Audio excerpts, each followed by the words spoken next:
This is Sean. This is Sean's starter. Teacher Sean is in the house. Okay, so really quickly, this is the consistency we want for a starter.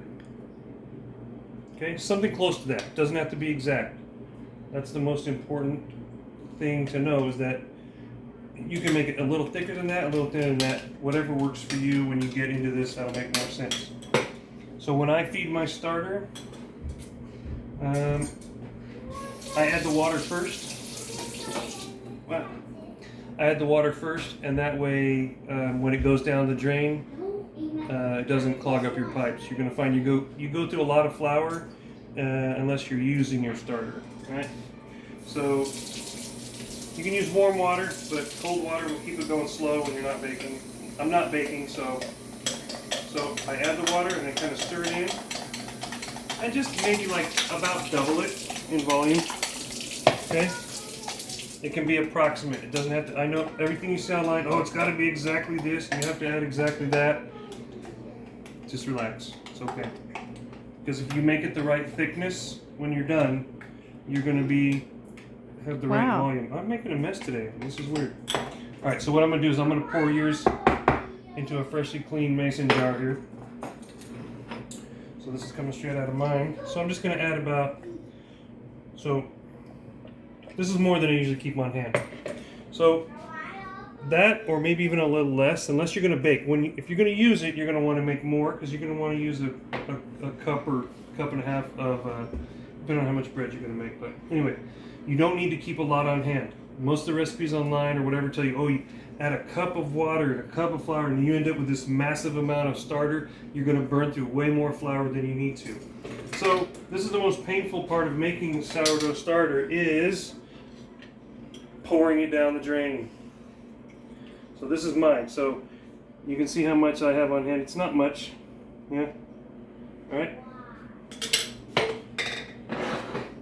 Then you take your flour and for that amount, it's usually about 3 or 4 of these serving. I don't even know how much. You can see there's no measuring going on here. And then stir it, and it'll start to thicken up.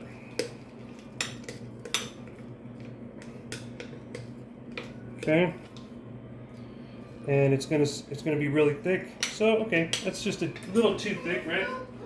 So let's just add a tiny bit of water here, and we'll just give it another stir. And there we go. We're about right now.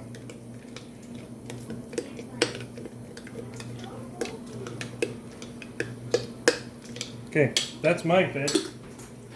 When can you cook with that? Let's do yours. So you're going to want to wait until it gets all big and bubbly. And so that means that all the yeast in there has reproduced, and it's creating a bunch of the carbon dioxide and all that stuff. So the yeast have reproduced. Now's a good time to use it when it rises, because when you put it in your bread dough, you're essentially feeding it again.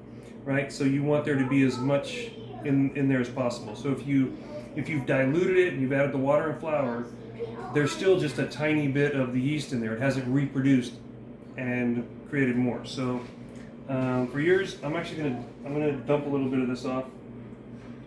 So you're feeding it right now. I'm gonna feed it for you right now. In theory, she could cook with it tomorrow. Yeah. Yes. If she leaves it out. Yes. Temperature is going to change how fast it rises. Temperature, humidity, all that kind of stuff. But I mean, it's everything online is so. Oh, it's got to be this. It's got to be that. You'll find that you'll figure it out if you use it. You'll figure out what works for you. Let me get it clean knife, or I can just use my knife. That's fine.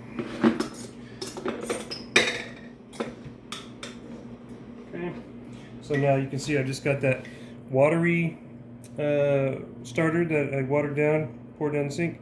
Now I've got that flour in there, mix it up.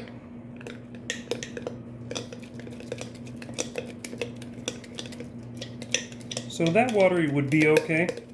But just remember, oh wait, hang on, it's thickening up. You gotta give it a good stir. There we go. That's about right. So, like pudding. A little thicker than pudding, maybe. Like thick pancake batter. Yeah. Like, And after it rises and reproduces and stuff, it's going to actually get a little bit, for lack of a better term, it's going to get a little boogery. It's going to be kind of slimy and boogery, but that's okay. And that's it. That's fed and ready to sit on your counter or put in your fridge for a week if you're not going to use it. If you leave it on your counter, you need to feed it at least once a day. If you put it in your fridge, you should feed it about once a week. I've stressed my starter. I've forgotten to feed it, and so it's gone. 3. It's gone like 2 or 3 weeks without being fed. But in my mind, that keeps all the strong yeast and the good bacteria that's in there. Keeps that strong. That only the strong survive. So I like that. Anyway, that's it. That's a simple. It's.